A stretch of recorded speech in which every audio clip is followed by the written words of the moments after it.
kad god ga sazovemo. U ovoj svetoj godini Sveti Otac Papa poziva nas da se otvorimo Božjem milosrdnom djelovanju i da otvorimo svoja srca svima koji su nas potrebni.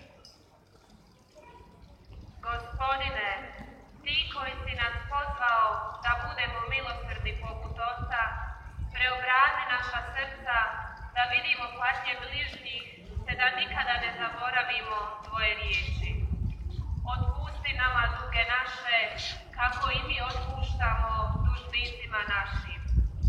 Marijo, majko milosrđa, prati nas svojim majčinskim zagovorom, kako bismo mogli ponovno otkriti radost Božje milosrdne ljubavi.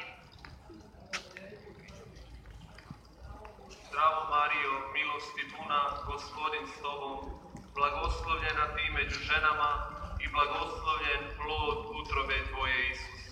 Sveta Marijo, majko Božja, moli za nas grešnika, sada i na čas smrti naše. Zdravo Marijo, milosti puna, Gospodin s tobom, blagoslovljena ti među ženama i blagoslovljen plod utrobe tvoje, Isus.